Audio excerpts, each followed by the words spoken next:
Blog.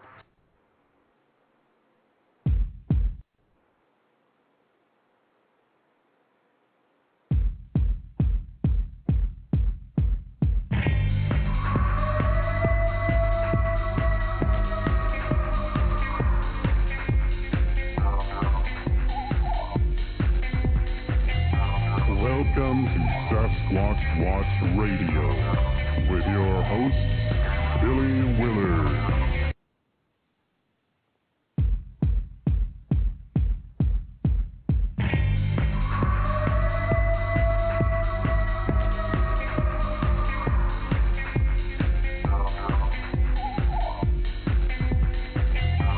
Welcome to Sasquatch Watch Radio with your host, Billy Willard, and the Blog Squatter. Strap in, hold on tight, get ready, because it is about to go down.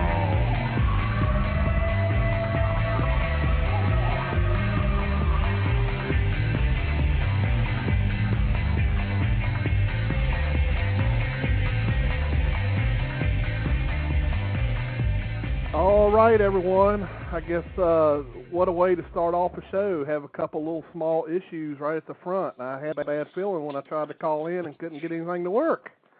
So it looks like we finally made it. Welcome to another episode of Sasquatch Watch Radio.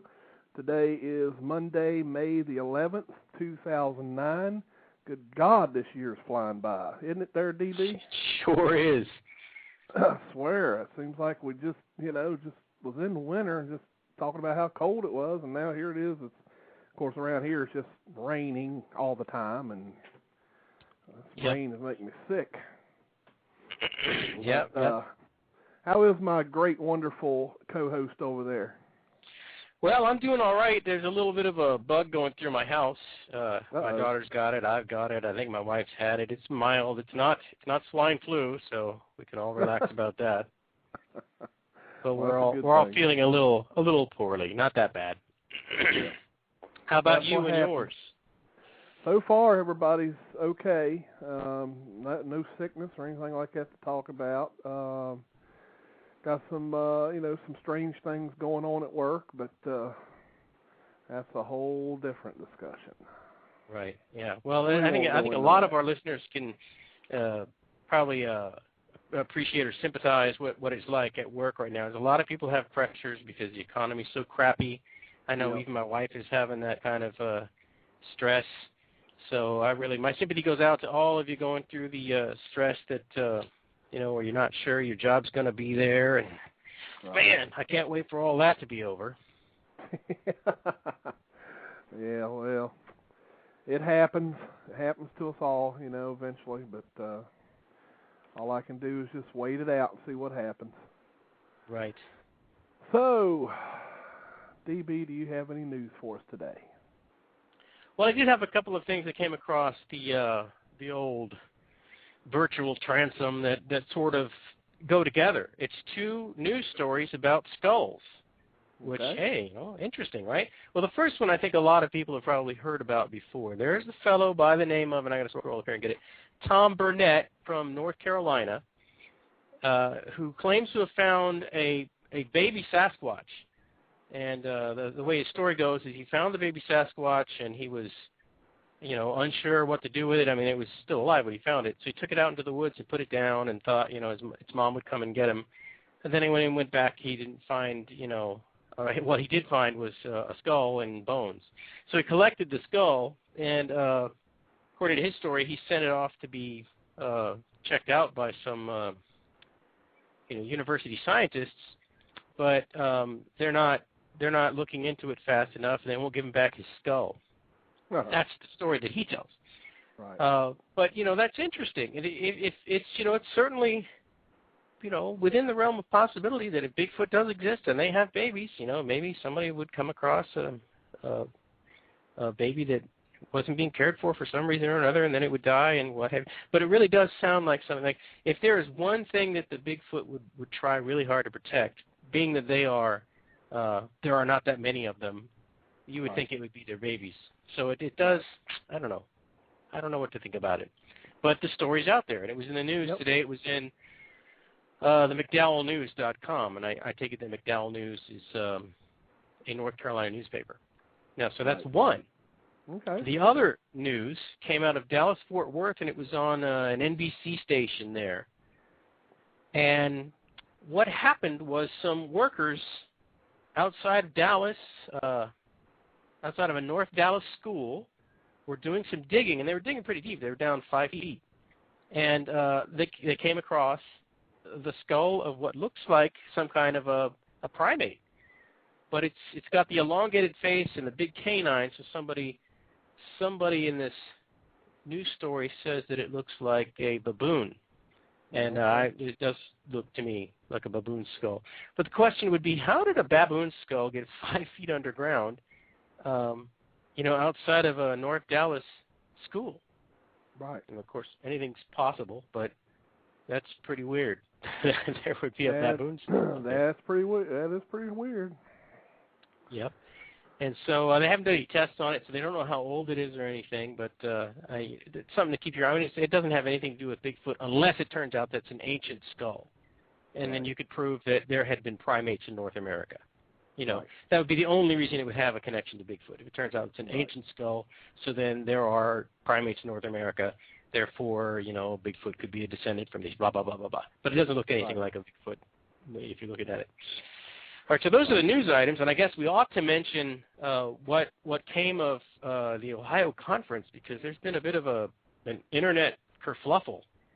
I should even say an international kerfluffle, because of that fellow who came from New Zealand, and he acted like, or he posed as a documentarian, but really what he is like a comedian. And so he went there. I guess he took film of people talking about their experiences. Is that what happened? Yeah, he did have a camera crew there. I don't know how much filming they did. Right. I do know that he basically came into that conference as an imposter as to what his purpose was. That kind of sounds like hoaxing. Yeah, that's what I wrote on the Blog Squatcher today. Is why is it that the skeptics will so quickly and easily hoax to prove their point? And their point is being that Bigfoot believers are so gullible, you can tell them anything and they'll believe it. Right. And the thing that he says he told folks, did he actually get up in front of the crowd and give a talk? He did get up and briefly say some things. I found it quite comical. Did he talk about rape? Did he say that there were Bigfoots known to have raped people in New Zealand in his talk? Yes, he did. However, I found it quite amusing that he said that he got a standing ovation from the crowd. I don't remember that. He got applauded, but that was about the extent of it. I think what he says is that the kind of stuff he does over there, and he writes a column, is just for fun. It's funny. Everybody expects it to be funny, and they don't expect him to be telling the truth and blah blah blah. But what he did that we didn't like was he actually named people and described people while he was making fun of them, which that's pretty mean-spirited. This internet, people all over the world can see that. They see your name in there, and he's making fun of you and saying scandalous, scurrious things about you. So that's what caused the kerfluffle. But the reason I ask about the camera crew is, if he really did have a camera crew and they were filming, this probably isn't the last we'll see of it. Well, I think that's the whole point. And there's been this fella has over the past 24 hours gotten several emails from several people who are very upset. Me being one of them. Now he did write back what I'm calling a pretty lame apology, particularly because he's trying to bring up points to backtrack himself and get himself out of a situation where he literally used someone's first name and then tried to claim that he used her name to make a scientific point. Right, because her name sounds like somebody else's name, right?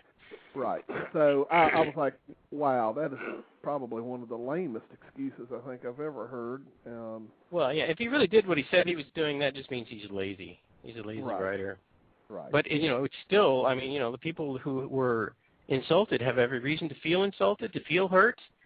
Right. I mean, I think that he ought not to have done what he did. I mean, even if what he wanted to do was, make fun of Bigfooters, there would have been a way to do that without hurting somebody specifically, Right. I really think that exactly. There's one thing to make this a comedy, and I don't think any of us have a problem with finding some laughter in this. I mean, there has to be some comedy in it. But in order to have that comedy, I'll give you a good example, Scott Harriet. If anyone can find comedy in Bigfoot, it's Scott Harriet. And, right. He's done some good job. But you know what? He's done it without insulting people. He's done it without, this need of using people's, whether it be a physical condition or a mental condition or just their plain appearance, and end up using that, that's not, I'm sorry, that's not funny. I mean, it really isn't. It was just wrong of him to do that. I'm hoping he knows it was wrong. He claims in his apology letter that he now realizes that he shouldn't have done that. Well, I hope he does.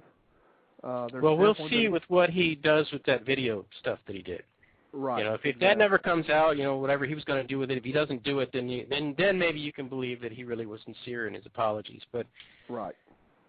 We'll see. That's right. So, anyway, that's enough of that. Yep. Get me worked up about it again. That's right. You'll have me writing him another nasty email. Keeping your blood pressure up. That's right.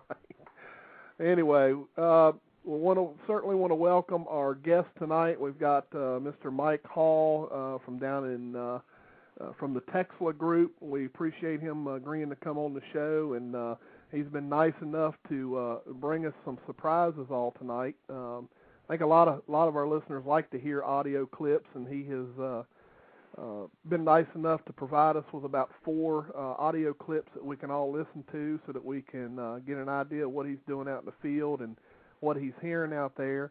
And, of course, we can listen to it, and we can all come up with our own theory on what we think we're listening to. So, Mike, welcome to the show. Hey, guys, I'm glad to be here. It's exciting. I'm glad you asked. It's an honor. I appreciate the invitation. Well, I appreciate that, Mike. Well, we have quite a few people listening in. I don't know how many we have live. We've got 57 people currently in the chat room right now. So how about you introduce yourself to these folks and let them know a little bit of what you do and what got you into this.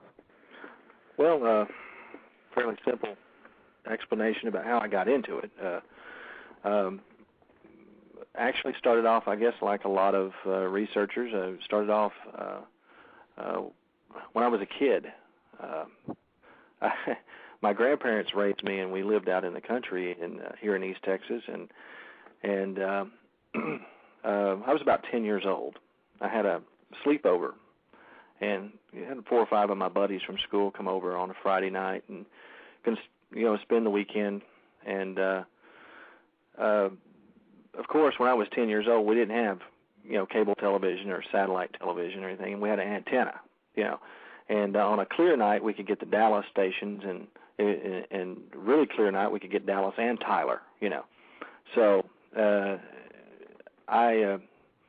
we were looking for things to do, and I picked up the TV guide, and there was a little thing in there for the late night movie coming on, and it simply said, "Small southern town terrorized by a monster."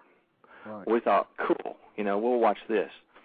And we begged to stay up, and of course, my grandparents gave permission for us to stay up as long as we didn't raid the refrigerator too much and make a lot of noise. So the movie came on, and we're sitting there, and 30 seconds into it, we were scared out of our minds. It was The Legend of Boggy Creek. And that first scream hit, we were just, but we watched the whole thing, and then the next morning we were awoke by the roaring laughter of my grandparents, who came in to find 5 10-year-olds huddled together in the middle of the floor with all the lights on and a chair under the door, all the curtains pulled closed, but I was hooked, and read everything that I could from that point on. And being in a small town, didn't have a lot of material, but there was one of John Green's books in the school library. And I think over the course of I don't know how many years, I checked that book out continuously and read it cover to cover, and just, you know, and of course later in life, football and girls and different things took precedent over Bigfoot. But when I got to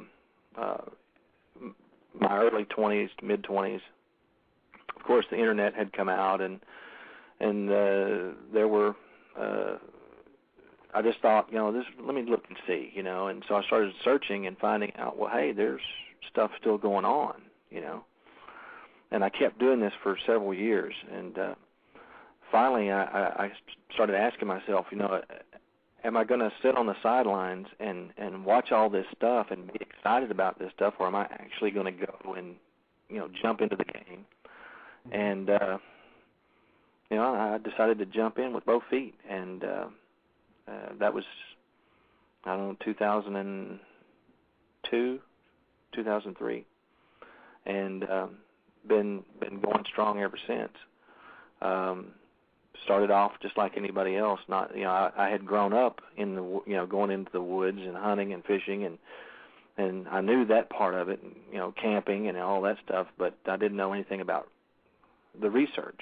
And so I learned a little bit here, a little bit there. You know, take some ideas from somebody, it's one person, and everything. And I've had the good fortune of being in the field with some really good researchers. And 2005, I had an actual sighting. We were on a research operation. It was a Thursday night, Friday night, Saturday night type deal. And it was in January, and here, I don't know, I'm not sure about there, but in January it was still bitterly cold at night, and we didn't have a lot of success. We heard some vocalizations on Friday night. We moved closer to that location on Saturday night and had nothing. Yeah. There was a reporter that was with us doing a story over the research that we were doing, and she was from the city. Had never camped in her life, never done anything. So by Saturday night, she was pretty, you know, ragged. And so about 2:30 in the morning, we hiked back out to the vehicles, and she said, "I'm done. I'm going to go to the camp and get some sleep." And I said, "Okay, I'll take you back." And so we threw all of our equipment in the back of my Jeep, and we had gone maybe half a mile down the road from where the guys were standing, because they had decided they were going to go in the opposite direction and walk some of the Forest Service roads in this area. And we were 5 miles deep in there. So I thought, basically getting into the Jeep, that she had just passed out when she hit the passenger seat because she was so quiet. And I'm only driving like 5-10 miles an hour, and I'm scoping the sides of the roads and the forest and everything, and I hear her say, "What's that?" And I said, "What's what?" And I looked up, and she's pointing through the windshield, and I looked up, and we had come over this rise in the road, and there was it was about 6.5 foot tall, bipedal, hair-covered creature, you know, and he was walking down the middle of the road in the same direction that we were traveling. His back was to us, and I said, "Holy, you know what?" And she did too. When we, you know, it took us a few seconds to realize what we were seeing. And it moved to the side of the road as we got closer, and then turned and stepped up about a 4-foot embankment into the forest. And, you know, from that, you know, that just was just an amazing thing. I had never really expected to see anything. And that was and it just took one step up the embankment? One step, boom, he was gone. The road was kind of sunk. It was about a 4-foot embankment on either side to actually step up into the forest floor. And just one step, he turned, and boom, he was up that embankment and gone. And I jumped out, and I'm looking for tracks. So this was a hard-packed shale rock road, so it was like stepping onto concrete. Right. And no tracks, nothing there. We did go back to, I marked the location. We went back the next day and actually were able to go into where he had stepped, and you could see not the impressions. There was no, the forest floor is not really conducive to tracks, but you could see where he had disturbed the pine straw and the leaves and things on the forest floor. We tracked him, able to track it about 150 yards back there. Right. Wow. Before he went back into some very deep, right. deep areas. So that was probably the highlight of my research. Now, some of the audio that you have would be kind of the second biggest highlight, especially the one that you'll play, I'm sure. But that's how I got into it, and I just keep motoring along, doing what I do. And I've got some really great guys. I wanted to kind of let the audience know that I'm just one guy that in Texla. Okay, we don't have a president or a director or anything like that. It's a small group, and we've been doing this together for a while, and we've known each other for several years, and we trust each other and what each person does, and these guys are fantastic, and I want to give them all the credit in the world, because I wouldn't be doing what I'm doing now if it weren't for them. Right. Bruce and Bob Dinsford, Lonnie Rabelais, Scott Kessler, those guys are just phenomenal researchers, and go into the woods with them anywhere, anytime. And they're the ones that really we work as a cohesive unit. We don't deadhead off and do something, without somebody, we don't just do things without, we make it a consensus type thing. We don't release any information or evidence or anything like that unless we all agree that this is pretty solid stuff, and move forward from there. And so my hat's off to those guys all the time. Another guy that I really like to go in the field with is a guy named Van Hall. Don't know if he's related to me or not. Pretty sure. There's some question there, but he's a great tracker, and right now he's kind of bummed up and got his leg. Well, he's gonna have to have reconstructive knee surgery, I think, and he's got a hot area that he lives in, and he's not really able to get out in the field right now, so he's chomping at the bit, and he's just like, I can't get out in the field. But another one is Todd Partain. I don't know if you guys know Todd. He's a documentary filmmaker out of Shreveport, Louisiana. If you get a chance, go on Amazon.com and check out his DVD, Eyes in the Dark, the Sasquatch Experience. It's an amazing documentary. And he's working currently on another one that we're going to do a sneak peek preview at this year's Honobia Conference. Oh, cool. In Honobia, Oklahoma. So cool. Very cool. Well, I guess since I've kept these poor callers on hold here for a while. Sure. I don't know if they're just listening in. We'll find out if they're listening in or if they actually have a question. So let's see here who we got. I know who the one is. One of them's my brother, and he usually calls in to listen. So we'll take the caller from the 651 area code. You're on the air. Hey, Billy, DB, Mike. It's just the elusive one calling in to listen. If I have any questions, I'll cue the host. All right, okay. Sounds good. Thanks, elusive. Yep. All right, and who do we have at the 304 area code? Hi, Billy. It's Nancy and Bernie. We're out and doing some field work, and we had you call in and listen. We were not at the computer.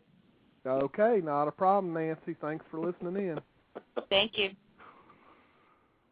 All right, man. We got people just calling the host line to listen. That's great. Hey, man, that's cool.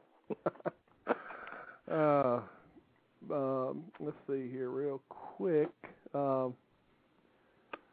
Let's see. Yes, folks, I banned Mr. Lee Hart. You know, if it was really him or if it wasn't him, good riddance. You know, I'm not going to deal with that jerk. So, yeah, swear to God. All right, DB, you better calm me down. Time to think your relaxing thoughts, Billy. Oh, goodness. Well, I tell you what, I think we should just get into the meat of this thing and Sure. Play some of these audio clips. Yeah. I think people love listening to these things, so we'll just get right into it. The first one I'll play, Mike, and then we'll let you explain the conditions behind you getting it. Sure. We'll start off with the one that I think you called Sherb Scream. Now, yeah, and before we play that, I want you to realize I was not actually present when that recording was made. That was Bruce and Bob Dinsford, Scott Kessler, and Lonnie Rabelais, and they were in South Louisiana, and they had broken up into two different teams, and they had these giant parabolic dishes that the Dinsfords, I call them the MacGyvers of the Bigfoot world. They can build anything. They had home built these giant parabolic dishes, and this was recorded in response to the other team that was doing call blasting, and this dish was pointed into, I'm guessing, and I may be mistaken, I don't know how many thousands of acres it is, but it's nothing but swamp. There's nothing, there's this one road in, and they were pointed, this dish was pointed into the swamp, and this was the recording that they got. All right, here we go, guys.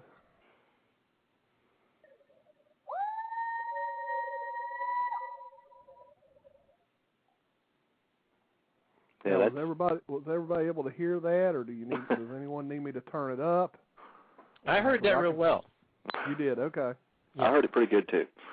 Okay. Yeah, that now of course again, like I said, those guys are like the MacGyvers of the Bigfoot world. They had gone in and actually taken out all of the crickets and the ambient sound, so that they had just the scream. And that was, but that's what they captured, and sounds awful lot like a primate scream. Right. And we've had a lot of people that have heard that, and some people have analyzed it and said, yeah, it's pretty much a primate.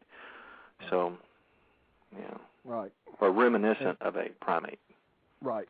Now, and I might not have heard what you were saying. Where did you get that one at? Was that Texas?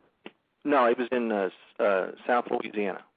South Louisiana. Okay. Yeah, and like I said, I wasn't there when they recorded it. It was the other guys. I was unable to make that trip. Right. But pretty impressive. Right. That's the only thing I think that they actually captured. Well, as far as vocalizations, that's the only thing they captured. They had some of our recorders. We have some what we call Dropbox recorders, and basically all they are digital voice recorders, the Olympus style. Right. And we have these little hanging boxes, and I don't know if he was using that at the time or if he was using just these plastic Glad Tupperware box type things with holes, a hole drilled in the end for the microphone to stick out. But there was a couple of other sequences that they had recorded where something had walked directly up to close to the box and actually grabbed it and moved it around and everything else. Now the box itself was wedged in the arch of a tree, probably 6 foot off the ground. But it got grabbed it and shook it and moved it around and things like that. And at one point, there was a microphone that he had on a cord that was hanging away from the box, but draped over a limb, and something just walks up and taps the microphone, a couple of times, and then walks off. Right. Stuff like that. I'm going to play it one more time, this time a little bit higher range. Okay. So everybody can hear it. Here we go.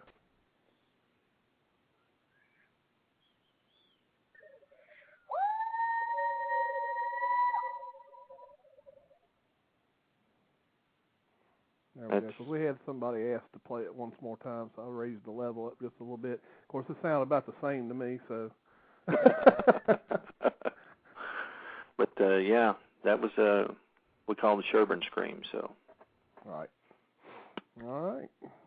And if anyone has any comments about that sound or have any other questions for that matter for Mike, just call in. Oh, as soon as I said it, number popped up. Let's see. Caller from the 419 area code. You're on the air. Hey, Billy, it's Jimmy. I was just calling in to listen to the show, buddy. All right, buddy. I'll put you on the mute. All right, thanks. Man, we got a lot of people listening in. All right. Well, let's see what the next one we have in line. DB, before I go on here, do you have any questions from the chat room? Well, the only thing that has really come up is that JC wants us to announce that someone has consented to marry him in chat. A lady by the name of Sharon said yes. I think they just met just now on chat. And, you know, JC, the first thing he said was, "Will you marry me?" And she said right. yes. Well, do we have an ordained minister in the chat? Well, I don't see Reverend Strone. I think that's the only one I've known about. He's not here. If not, I've got a researcher friend of mine that's an ordained minister. I mean, you know. Well, maybe we can, do this like if you're on a ship. The captain of the ship can marry people. Billy, we're in the airwaves. We're not on the soil. So why don't you, acting as the captain of this, ship, you can marry them. Creature Seeker says Sharon's already married. Sharon, this is not Utah. Well, that does put a spanner in the works, I'm afraid. Guess we better go to the next sound then. I guess we better. Let's see what we got next here. The next one I've got up is the one called Walk Up and Coughing. Yeah, this one was very interesting. We were on a piece of private property. It's about 4,000 acres on the Neches River here in East Texas. And basically, to get to this location, you have to go through two game fences, because the gentleman that owns it has what we call a can hunt location for hunters to come in and pay to go into this area. And he's only has about half of it fenced off, because the other half that gets closer to the river is in a severe floodplain. And we were there in a situation where it had rained actually 2 weeks prior, and it was still so flooded down close to the river, we couldn't get to where we normally would go, which is right on the river, and wound up camping inside the second gate of the game fence. But the landowner brought us a couple of six-wheel amphibious ATVs that he has, and said, "You guys can use these to get down there." So we took this one, and we put out recorders all over the place and cameras, and then we moved back closer to the fence, and we did some call blasting and things like that. And we didn't have a lot that we could hear with the naked ear happen. The next day, to get to that particular recorder that picked up this sequence that you're going to play, it was the furthest recorder away from us. And it was in a location where it took us, I don't know how long to get through there, even with the six-wheel amphib. Mm-hmm. It took us a while to get there. And it was going up a hill. I didn't even, Bruce Dinsford actually placed the recorder, and he baited it with, of all things, peanut butter. He took the little small snack packet peanut butter container and just opened it and smeared it. Now, he's about 6'2", and he put this peanut butter on the limbs and the leaves above his head, about 4 feet out from the trunk of the tree, and then hung the recorder right there. And this was about this. According to the time clock on the recording, this was about 3:30 in the morning. This is only about a 2-minute sequence, but the entire recording, where there was something in the area, is about 30 minutes long. This is just the highlight section. All right. And it's very low sounding at the beginning. He has the walking up sequence where it gets closer and closer and closer, and so it's kind of soft at first. So just okay. Here we go.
All right, that pretty much gives us the gist of it. Yeah, we sent that clip to Autumn Williams in Oregon, and she laughingly wrote back. She goes, "The poor thing sounds like it's choking on the peanut butter. You might consider leaving a glass of milk next time."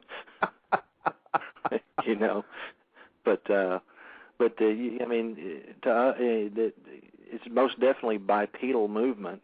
You can hear that, and then I've asked, I don't know how many hunters, people that are not involved in research or Bigfoot or Sasquatch at all, to listen to that sequence, not telling them what they're listening to, and then just asking them what that could be, because if it could be anything that is indigenous, then we can discount it. But to this day, as 40 or 50 people that I've played that for and had them try to give me an answer, no one can tell me what that is. I mean, they best described, it sounds like an asthmatic who's smoked cigarettes for the last 20 years trying to walk up a hill. Right. And I said, well, just the sheer location and the situation of the topography of the area, it was swampy and muddy, and there's one way in and one way out, and that was past us. And this was, it even on a clear, clean, dry run from the main gate to the river takes in a truck or a vehicle takes 35 minutes. Right. Through the woods, and we had to go. This was so middle of nowhere in the middle of the night type situation. So we find it pretty compelling. Right. All right. Well, we're getting a couple requests here. Sure. To see if we can play it again. Let me. I'll play it one more time, folks. So here we go. And while it's playing, I'll go ahead and let you know. I'm sorry that the first part of this is so soft, but we felt it important that you could hear the walking coming up. That is by, and you can actually hear it coughing as it comes closer. Yeah, I heard that earlier.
Yeah, I think most of the comments coming from the chat room, Mike, are that a lot of people feel that the gait is short.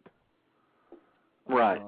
Well, here's the gate. It does sound short in the sense that something that's supposed to be really big has a bigger gate or larger gate, and the other interesting thing about that is that was earlier in 2008, in July of 2008, Bruce Dinsford and I had gone down, just the two of us, in the daytime to this location, and we were able to drive all the way down to what we called Fish Camp, which is right on the river.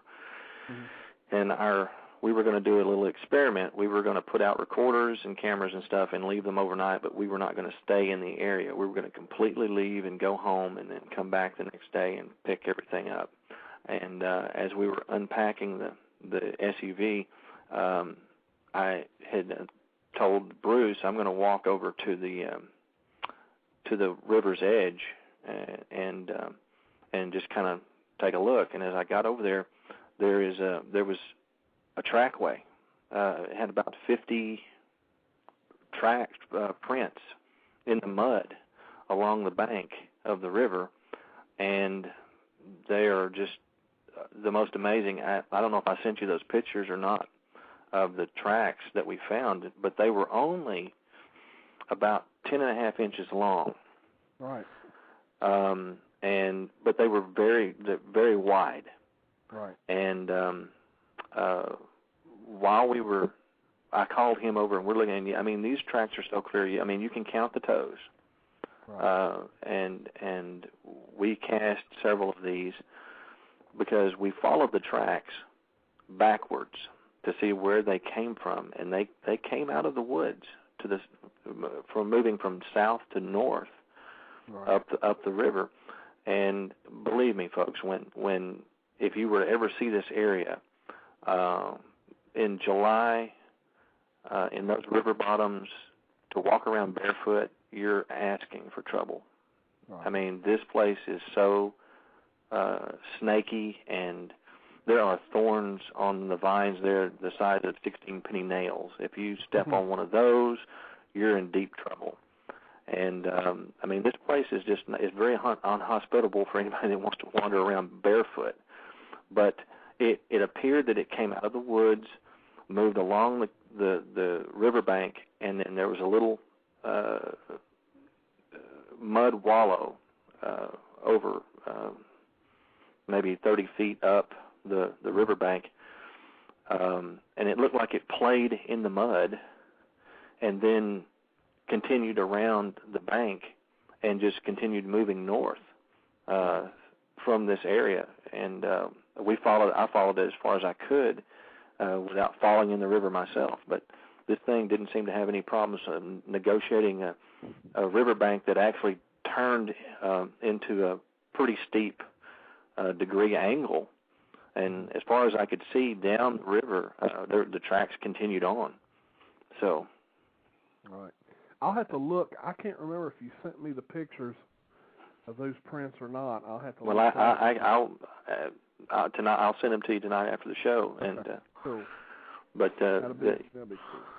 So we gave one of those casts to Dr. Jeff Meldrum, who, upon just initially looking at it with the naked eye, said, well, it's very interesting because for the length of the foot, it's obviously way wider than normal. Right. So that was a positive. So we felt like maybe we had a juvenile. Right. That because the stride length was not very, very long between steps. Right. So that may be, it may have been the same guy. You know, I don't know. It may be the same one, but still, you know, I mean, right. Just the sheer location and the situation. Right. You either had a hobo that was living out there and like sucking peanut butter off the leaves of trees, right. or we had to target species, you know. So right. Let me get. We got another caller hanging on here. Caller Sure. from the 419 area code. You're on the air. 419. You're on the air. I think you got me again, Billy. Oh, really? How did I do that? Did you hang up and then call back? No, Huh. That's weird. no, The number. That was weird. No, but I kind of agree with the chat room that the gate on that sounded a little short, you know. Right. But I don't know. It's interesting to hear it, you know. Oh yeah, it's definitely an interesting audio clip. I'll put you back on mute there, Indy. Okay. I don't know how that happened because it popped. It disappeared. And it popped back up. You know, that happened to me last week, and I think what happens is somebody else hangs up, and it moves stuff around, and that draws your eye. Yeah, you may be right. You may be right. So, all right. Well, we will move on. Well, I'll tell you what. Before we move on to another one, we'll take a quick commercial break. Give everybody some time to rest up their voice there, Mike. Okay. So we'll take a quick commercial break, and as soon as we get back, that's not the one I want, and it's not going to turn off. There we go. We'll take a quick commercial break, and when we come back, we've got another couple of audio clips to listen to. So we'll be right back.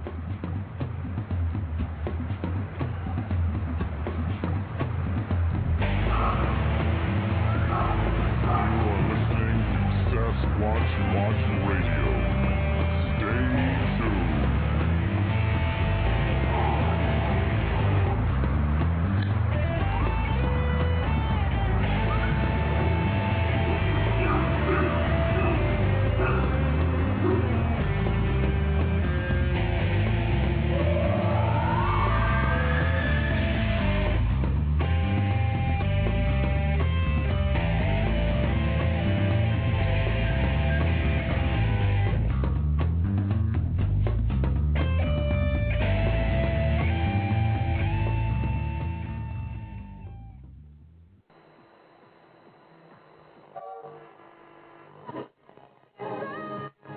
Are you tired of the same old boring radio?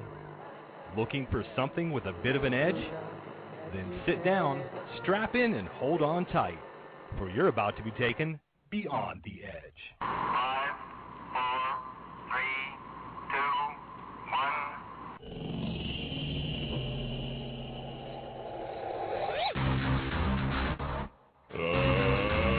Let's get ready to rumble! It's Down and Dirty Paranormal Talk Radio that takes you beyond the edge.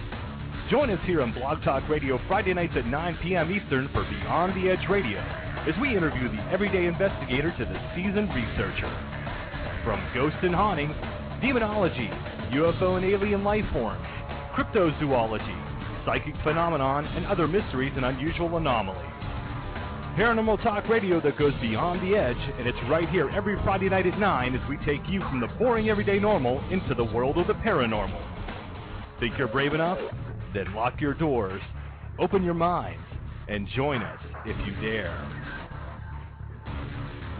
Beyond the Edge Radio, Friday nights 9 p.m. Eastern, only on Blog Talk Radio. Beyond the Edge Radio is an anomalous entertainment production. Check us out at beyondtheedgeradio.com.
Folks, we're back.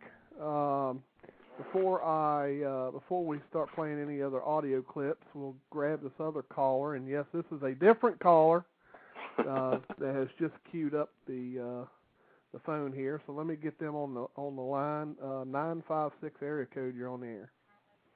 Hey, Mike, how you doing? I'm doing good, man. This is Steven from down in the Rio Grande Valley. Hey, Steven. Doing hey, good, question man. on the.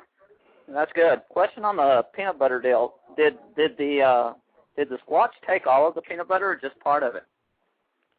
I believe it was all gone, except for just some stuff that was left on the branches, but the leaves and stuff that had it on there were gone.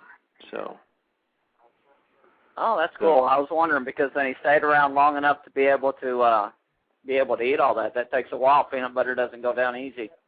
Well, yeah, I was going to say the full-length recording is about 35 minutes long, and it hangs around, and you can hear it, sucking the peanut butter off the leaves and making, little noises, but nothing as prominent as that, And that's another thing I have to reiterate is that the peanut butter and stuff that was spread on the leaves and the limbs and stuff was up above a man who is about 6'2". It was above his head. So, of course, that just to say that's another part of it. We don't claim that this was a Squatch in any stretch of the imagination. We don't know what it was, but it sure is compelling. Sure is. Well, I just thought I'd call in and ask. I appreciate your time, Stephen. Yeah, good to hear from you, buddy. Take care. All right, bye. All right, folks, for all those that's out there listening live, as I always do, forget to tell the phone number because some people aren't in the chat. For all those listening live, if you want to call in and ask Mike a question, the phone number is 347-237-5070.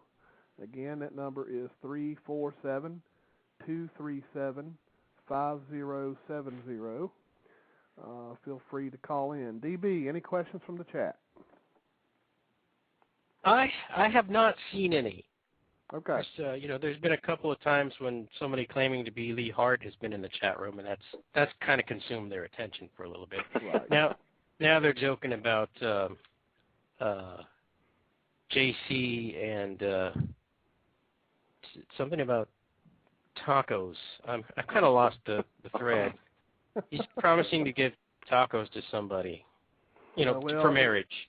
It also looks like they're having a good time joking around with you, calling you Hugh. Oh, yeah. Well, that's only one of them that does that. Oh, goodness sakes. I swear, I don't even know how that even got started. Well, you do know how that got started. The time that Hugh was supposed to be on the show, he called in because Hugh wasn't able to make it. But he called me Hugh. I think it was an accident. But ever since then, he's just kept calling me Hugh. Yeah, I think it's so that he can act like it was intentional the first time, but it really wasn't. Well, that's right. Because he doesn't pay attention very well.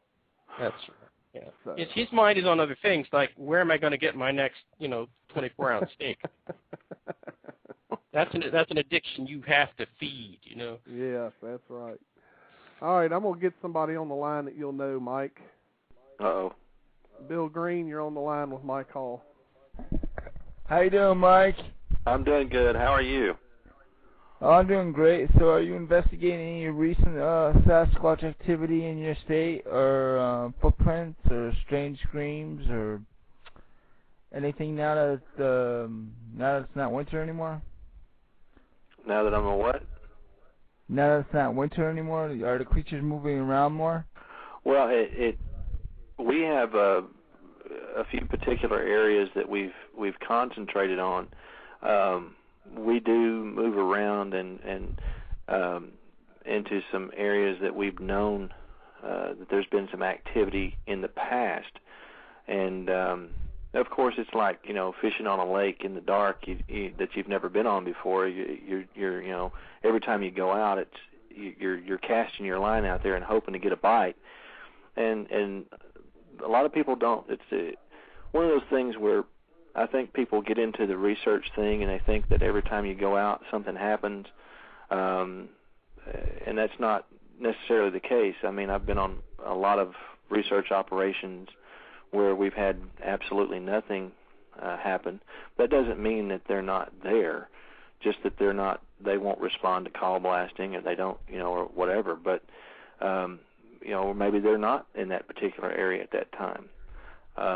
But we continue to go, man. We go anywhere that there's been reported sightings or vocalizations, and as far as tracks are concerned, the forests and the things, the forest beds and stuff are not real conducive to holding a track.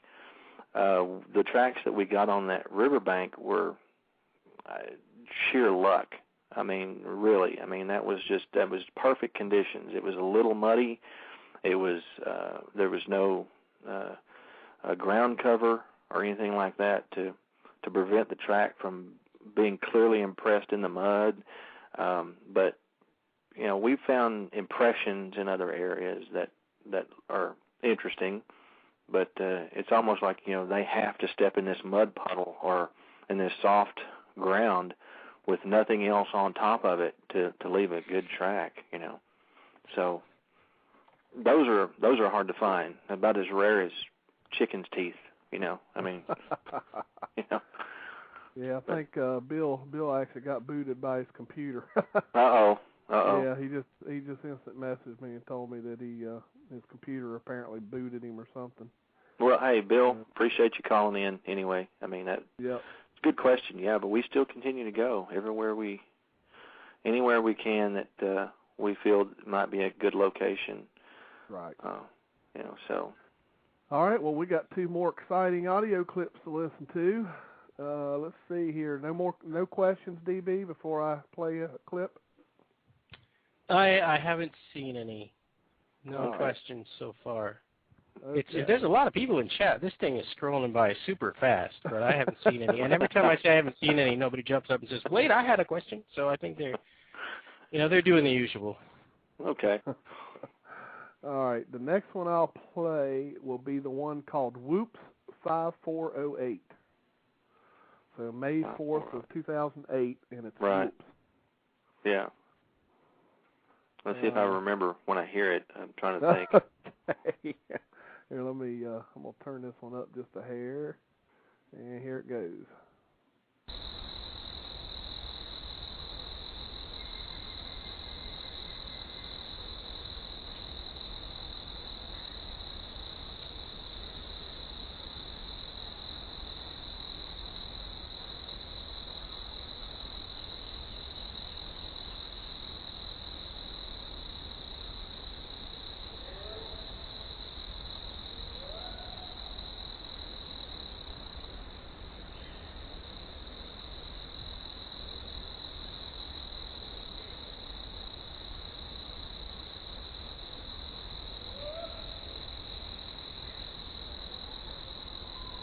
Of course, the coyotes come in. Yep.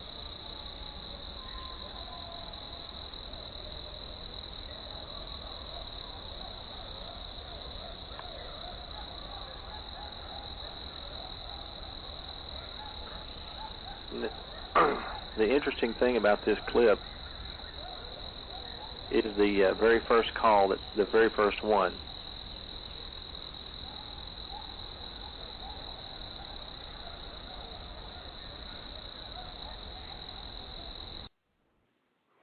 All right. Yeah, that actually was the same location, same piece of property. In other words, the recorder was placed in a little slough back up in the property, and not too far from the river, but just kind of an open area. And just hanging from a tree, and we got those whoop sounds. Again, those were probably 2 or 3 o'clock in the morning, something like that. And but the first one is the most interesting because if you listen to it, it's a double tone. There's a double tone to it. It's not a single whoop. It's almost a double tone whoop. Sound to it if you want to play it again, and you can stop it right after that, those first two initials, and just, so you can move along with the show, but that first one is the one that's the most compelling. All right, I'll turn it up just a little bit more, and then I'll turn it off after the second whoop. Yeah.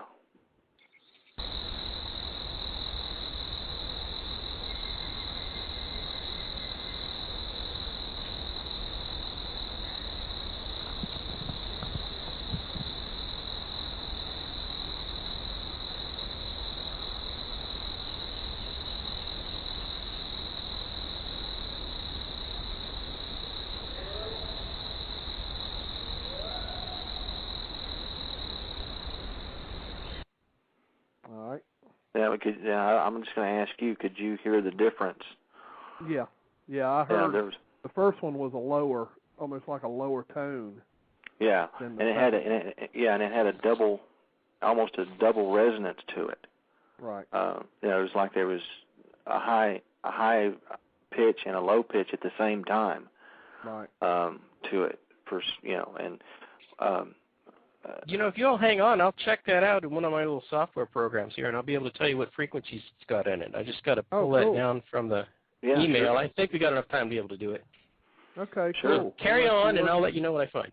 All right, I'll let you work on that, and in the meantime, I'll see who we got over here on the phone at the 903 area code. Uh-oh. Who we got at 903? Hey, Mike, you there? Yeah. Hey, tell them a little bit about what happened out the big outing. Oh, the one in February? Yeah. Oh, okay. if y'all don't know, I mean, of course he didn't say anything. This is Van Hall. This is the guy I was telling you about that's kind of laid up with his knee right now, and lives in northeast Texas. We had another piece of property the landowner had let us go in, and I'm guessing it's probably about 2,000 acres total, again on the Neches River, but about 10 miles south of where these recordings come from. And they had been having some strange vocalizations they had heard, the landowner and his wife, and actually his niece and her family had gone to the back of this property last fall to go camping, and like at 1 o'clock in the morning, they're banging on the doors of the house saying they got chased out by something, and they had to go back down the next day and get all their camping gear. But so we went in this past February and just scouting around, and Van was the one that actually found it and discovered it. But we found a tree that was, I'd probably say 30 feet, 40 feet tall, but only a real thin trunk, not very big around, but very tall, that had been pulled over and wedged against another tree and held in place by the trunk of an old pine that we thought, it looked like it just pushed it over. But when we started investigating and looking down, the tree was not from there. There was no tree trunk in the ground or roots or anything. This thing had been jammed into the ground and shoved down to hold this other tree kind of in a bow shape over against the trunk of a larger tree. Mm-hmm. And I think 2 or 3 of us tried to replicate that with a tree of equal size, and all we could manage to do was just kind of swing it back and forth. We couldn't bow it over, couldn't get it to bow over like that, but we found a couple of interesting tracks not far from that location. Hey, Mike? Yeah. Hey, you also shorted me about 50 yards on that tracking job I did for you. They went about 200 yards back in there, brother. I ain't that bad a tracker. I'm sorry, Van. Didn't mean to short you there, buddy. But I'll let you called go. in, man. Thanks, bud. Bye. Yeah, Billy, I knew when you said 903, I was in trouble. No, I'm just kidding. He was waiting to get you. Oh, yeah. DB, you still working? Yeah. Okay. I'm not actually getting the frequencies to come up out of it because it's at such a distance. I mean, I can get the main frequency, which is around 452 hertz, which is much lower than a coyote will ordinarily give you because they're very small animals. Their main frequency starts at about 600. Okay. So that first sound starts down at 452. Then the next sound is up in the 600 range, around 626. So, but the sound of it, hearing it in my headphones here, it reminds me of Stan Courtney's Illinois Howl, how that one would start with that really low whoa, like it was warming its throat up, and then it would do a higher call. Yeah. Right. So that's interesting. Yeah. And, I mean, this was, like I said, in the area, like I was particularly there, the cough sequence came from that same area. The tracks that we found came from that same area, and those whoops that you just played came from that same location, same area. And what's really neat about it is because it's private property, the landowner has told us, nobody goes down there. They use that fish camp like once a year on the 4th of July for a fish fry, and that's it. He doesn't allow any of the hunters to leave the game fence area to go down in there and hunt. And it's thick. It's really thick and hard to maneuver through on foot. So, all right. Well, that's an interesting one. I'm glad you checked that out, DB. That's interesting information. Yeah, I appreciate it, DB. That's cool. I'm sure that Bruce and Bob Dinsford already knew that. There's just something they inundate me with a lot of information that sometimes I can't remember all of it. But yeah, those guys are technical wizards, man. I'm telling you. It's the same thing. It's the same thing with our group here in Virginia. Sometimes everybody decides to really talk about something, and then all of a sudden you'll get inundated with emails and messages with all this information. It's hard. Don't get me wrong, I appreciate it. Oh, DB, no, I'm not saying nothing bad, DB. Oh yeah, well I'll tell you when I stop crying. I'm getting a reading all the way down in the frequency range, all the way down to 282. So that is way lower than I would expect any coyote to make. Oh. So he starts pretty far down there, and then he's doing a what? So he's going up, and he goes up. Right. The first one goes up to around 748. So that's quite a range. I don't think it's a coyote. Don't know what it is. Right. Yeah, it's interesting, But like I said, it's we have these little pockets, of this area. But see, the thing about that is that that location has great cover, lots of wildlife, lots of plenty of fresh water, and very little human encroachment, very little human activity in there. So, and there's been reports in that general area for years of people seeing these things and or being chased out of an area. So, maybe they've just got this little pocket there that they feel comfortable in because nobody messes with them. They're just they can do and go as they please and not feel threatened or whatever. But it's interesting. All right. Well, people are asking me to ask you who is the world's best Bigfooter. The world's best Bigfooter? The world's greatest. I'm sorry. The world's greatest Bigfooter. Yes, Mike. If you want to make a friend for life, all you have to do here at this point is say, "Why, that would be John Cartwright," and then you're gold. He'll probably send you candy every Christmas or something. Oh, really? Oh, hey, I like candy, so for the sake of staying on the good side, I'll say John Cartwright, but but let the record show that he was bribed into it. Yeah, hey, I like candy. Come on, man. No, that's a really, God, that's a hard question. Who is the world's greatest Bigfooter? I'm going to be very political in this and say, it's hard to say who the world's greatest Bigfooter is because I have not been in the field with every Bigfooter in the world. So I can't very well judge all the Bigfoot researchers out there. One of my heroes, though, who subsequently never had a sighting, was Rene DeHenden. Yep. Yeah. And just the way he looked at things, let's stop reinventing the wheel, and let's do things differently and change things up, and maybe get results. And I don't think he was politically correct in the way he announced that a lot of times. It was more of, hey, I'm Rene, and this is how I feel, and this is how I'm gonna say it. And if you don't like it, I'm sorry.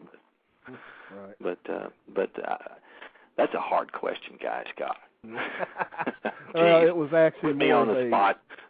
Yeah, we didn't put you on the spot. That was a John Cartwright question trying to get you. Yeah, he asks every guest that. It's like a running joke. Oh, okay. Well, hey, John, I'll shoot Billy my email so he can in my address so I can expect those candies at Christmas, man. So, yeah. Oh gosh. All right, we got another caller at the 318 area code. You're on the air. Hey Billy, John Card is the greatest Bigfoot researcher, and but who is this? How much I is really get out of hand still? This is Jay. I really have a comment about the sounds, but I wanted to hear the fourth one before I made a comment on that. I had a very well comment on the first two. It's just the fourth one I wanted to hear. So if you don't mind, if you could hold off till then. Oh, okay. You mean the one that I haven't played yet? Right. Okay. And you want me to hold off? Oh, you want to hear it on the phone? I can do the first two. The first one I've heard probably 1,000 times. All right. What do you think the first one is? I always thought it was a bird. That was a bird? Yeah, I always thought it was a bird. I mean, it's just. I mean, I might be wrong. I don't know, but I've always just thought it was a bird. But I've heard it 1,000 times. Right. The second one was interesting because you could equate it to a buck and rut. That's the sound he would make. All right, but you said it was captured in July, correct, Mike? That was actually, I think that was the footprints we found in July. That was a little earlier. I think it was March or April. Okay, so that wouldn't be a factor. You understand what I'm telling you, Billy? Right. Yeah. Okay. So I was waiting for the third one. I've never heard before at all. All right. Okay. Well, the fourth one is going to be probably it's not a sound that we could definitely pin to anything because it's a wood knock. Right. Okay. So that one, that one's obvious. Yeah. We can't really say what does. Yeah. But and there's tons of people in my area, so a wood knock is a wood knock. I can't say it was anything else but a person. Right. But the others, that first one especially, I've actually heard that 1,000 times. Right. Well, if you can, have you got a chance to record it? Would be. No, well, I've never recorded it because I've always attributed it to, some kind of game that was out there. Could you tell me this though? Was that taken like right at dark? Actually, no. That was taken. I think they said it was around midnight or so. Okay, that helps a lot. Okay.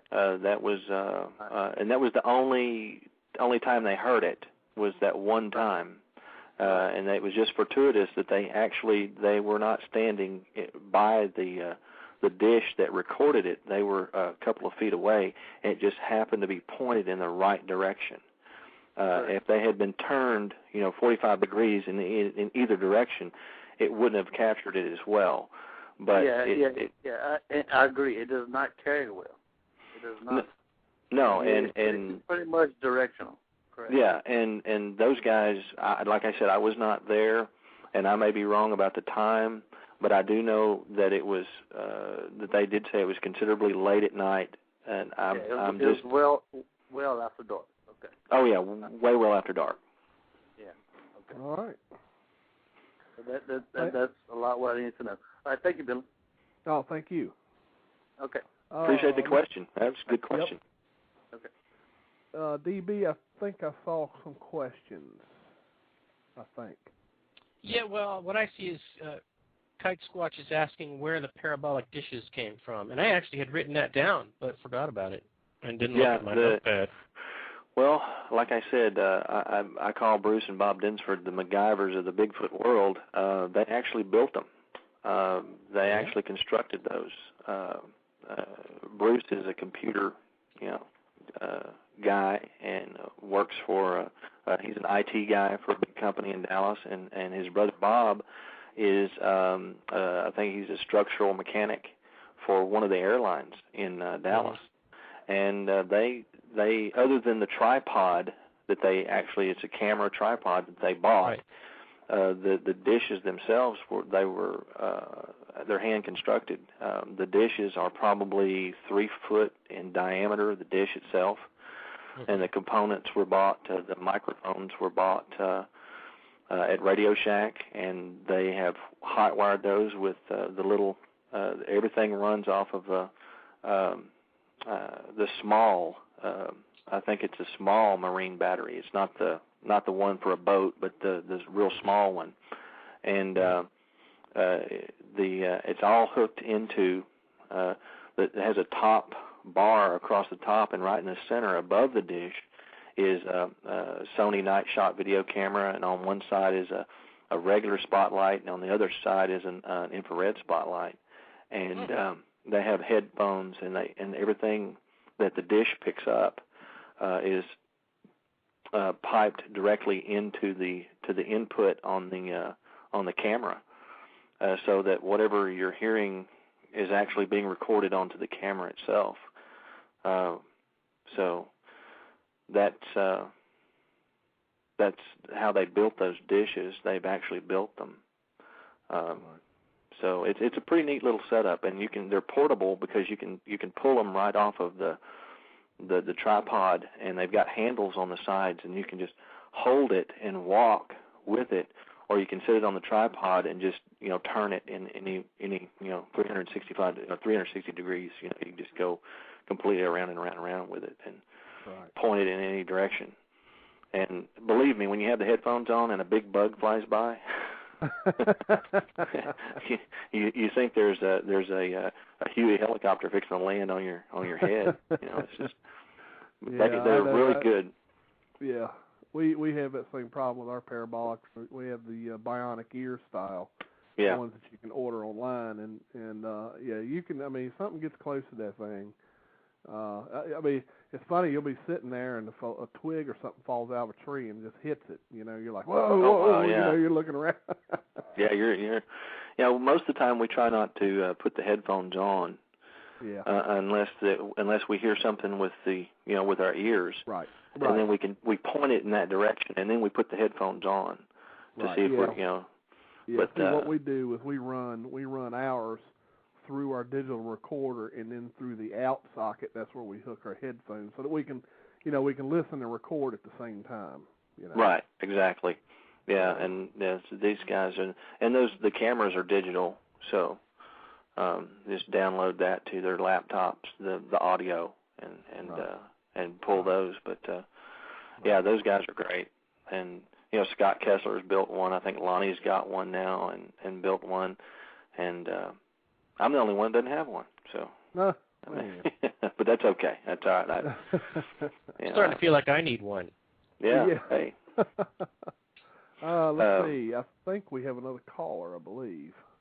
I don't think this is one that was hanging on, or at least it's not one that was written on my sheet. Let's see. Who do we have at the 970 area code? Hello, can you hear me? Yep, sure can. Hey, this is Chinley. I'm out in Utah right now.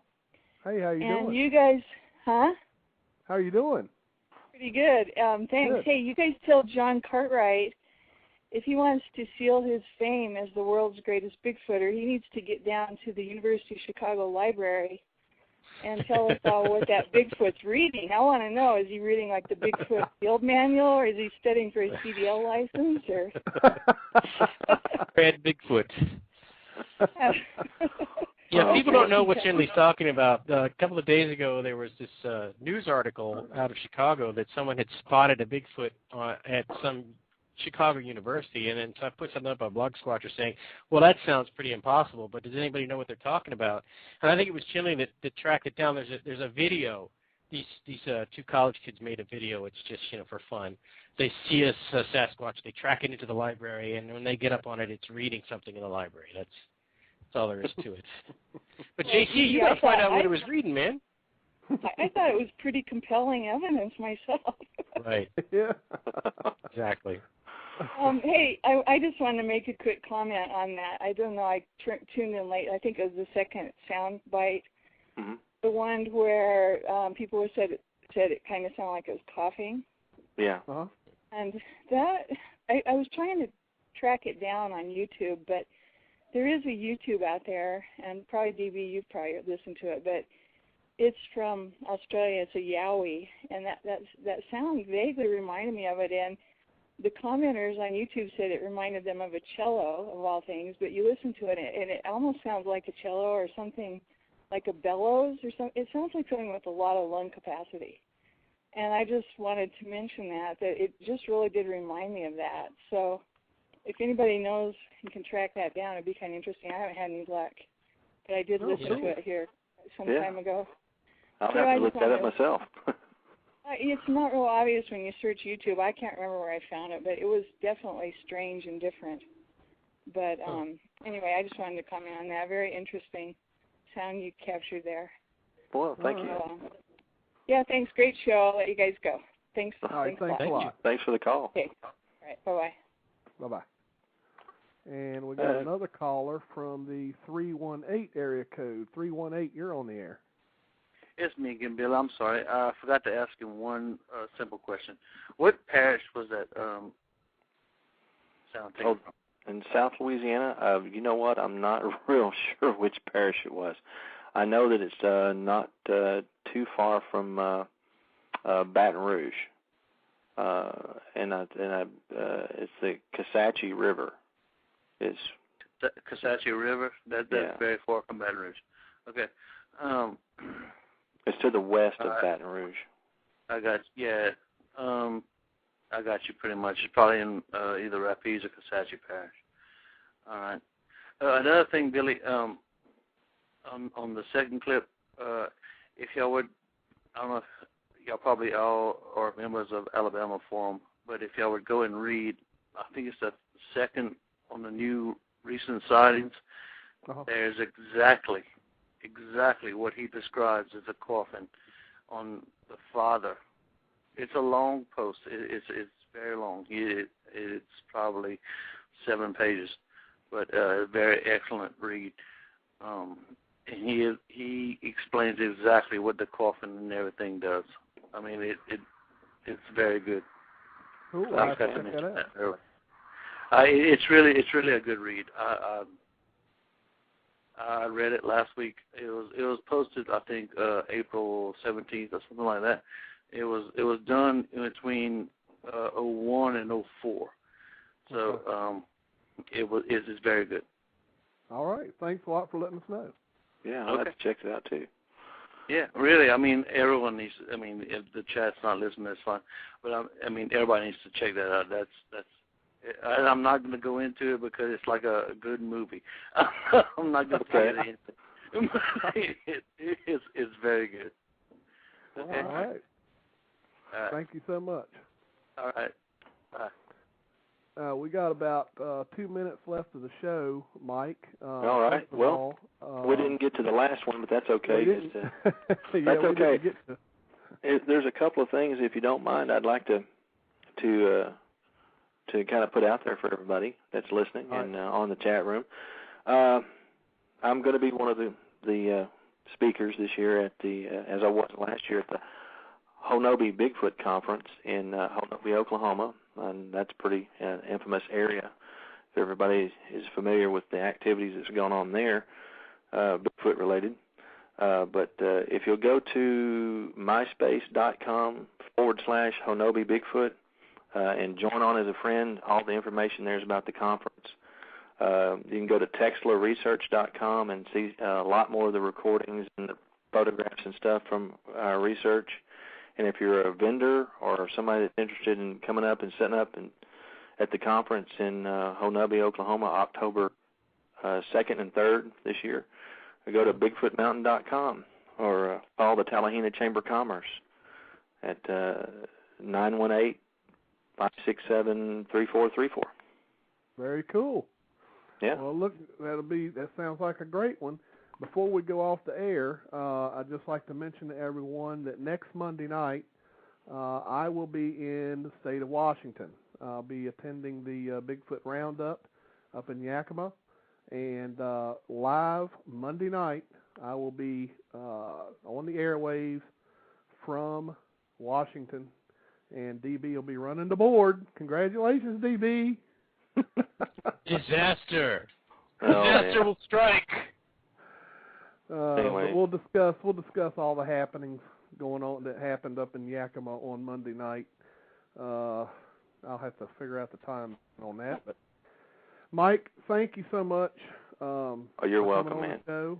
And definitely if you get any new recordings or sure anything interesting, I hope you would certainly let us know, and we'd absolutely be more than happy to bring you back on. Sure, absolutely. Anytime, guys. It's been my honor, and it's been a real pleasure and a real thrill and a lot of fun too. So all right. I really enjoyed it. Really enjoyed it, guys. Thanks so Thank much, you. Thanks Mike. for coming on. No Great problem. And thanks to all the callers and all the callers Yep. and questions. Yeah. Yep. Everybody's great here. I love everybody on this show. Great people. So, DB, you got anything before we sign out? Nope. We got through another one. They just keep falling down like dominoes. I think we're in the archive and everything, but I believe we have Dr. Onion calling into the archive. Is that you, Dr. Onion? It is. I just wanted to say that John Cartwright is the best Bigfooter in the entire universe. What about the multiple universes? Well, they're so small that you wouldn't be able to see them anyway. Well, I think he still wants them. Well, he can have them. Don't hold them out, No, they're just so small. I think to be safe, you better say John Cartwright is the best Bigfooter in all the multiple universes too. Okay, I will do that next time. Yeah, you're gonna find out. He's gonna call you and talk to you about this. That's right. I doubt it. Dang it. He's not gonna call. He's right. got my number, but he's not gonna call. Well, he can't hear you right now because this is all in archive unless he listens. Well, he may call you after he listens to the archive because he always downloads it onto his iPod. Well, hey, JC. Right. Well, hey guys, it was a real hoot, man. I really enjoyed it. We did too. Good night, guys. Good night. Good night. Good night. And anytime you guys want me back, just all you gotta do is ask. I'll be glad to. All right. If you guys don't mind, throwing that information out there about the MySpace page, so people can, because I've got all the information they need about as far as camping and RVs and right, and how much that costs, and I'm going to have some stuff on there about the cabins in the area, and it's going to be a lot of fun, man. It's not just a conference; there's a festival going on at the same time. It's the Bigfoot Festival, so. Right. Yeah, why don't you give me that address one more time, and I can put it up on Blog Squatcher. Yeah, it's the MySpace / Yeah, MySpace.com/Honobi Bigfoot, and that's spelled it's spelled HONOBIA. I know it says Honobia, but believe me, the locals there will nail you if you say it that way. It's pronounced Honobi. Okay. I got hammered a couple of times last year. And they were like, "No, it's not. It's Honobia. It's Honobi." Well, thanks for the tip. I'll keep myself from getting. But Dr. Meldrum's going to be there this year. Kathy Strain, Tom Powell, Dave Pilates, Hari Pratt from the Hoopa Project are going to be there. He's got a new book coming out. Dave Pilates does, and myself, and I think there's one other person I can't think of his name off the top of my head. He wrote a book called Strange Oklahoma that has a lot of Bigfoot, Sasquatch stuff in it. So it's going to be a great lineup. Plus they've got the Native American dancers and the storytellers and the music and the food, and it's going to be a full weekend of just really fun stuff. So I hope you guys can make it out to Oklahoma for that. I'm going to do everything I can to try. Well, I tell people all the time, it's not just the conference. I mean, there's stuff for the entire family for the entire weekend, so it's going to be a lot of fun. All right. Well, I'll let you guys go, and I'll send you those pictures here shortly, and you could pass those along, and that way you guys can see the tracks for yourself and stuff like that. Good. So, all right, man. Thank you so much. Thanks, Mike. No problem, Billy. And you guys take care of yourself, all right? You too. You too. All right, bye-bye. Bye-bye. All right, DB, we've wrapped up another one, buddy. Yep. So if you don't have any other things to say, I certainly don't have anything else to say. Nope. Other than everybody have a good evening, and we will see you next Monday. See you next Monday. See ya.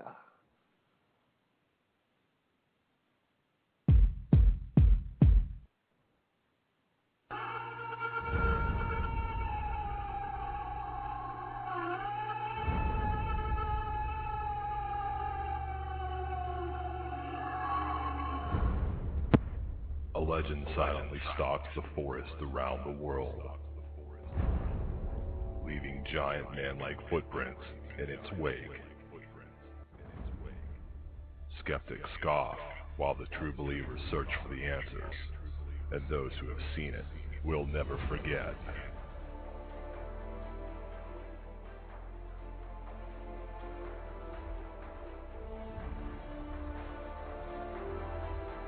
Monday nights, 9 p.m. Eastern, Blog Talk Radio.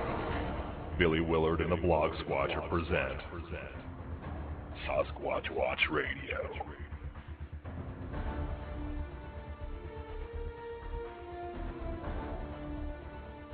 Your hosts Billy Willard and D.B. Donlin bring you 60 minutes of the latest news and information, newly discovered evidence, and interviews with those searching for the truth and those who have seen it. Do you believe? Want to know the truth? It's out there waiting.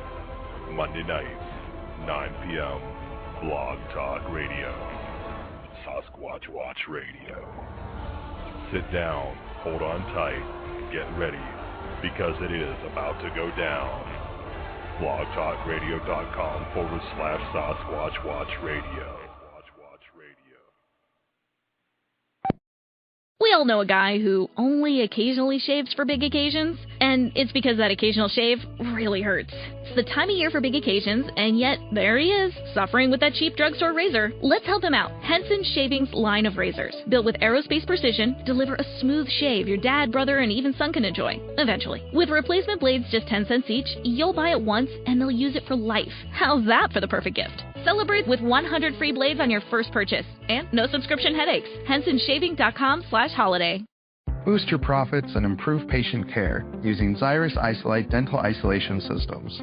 Whether you're performing simple or complex procedures, you'll have greater control of the oral environment.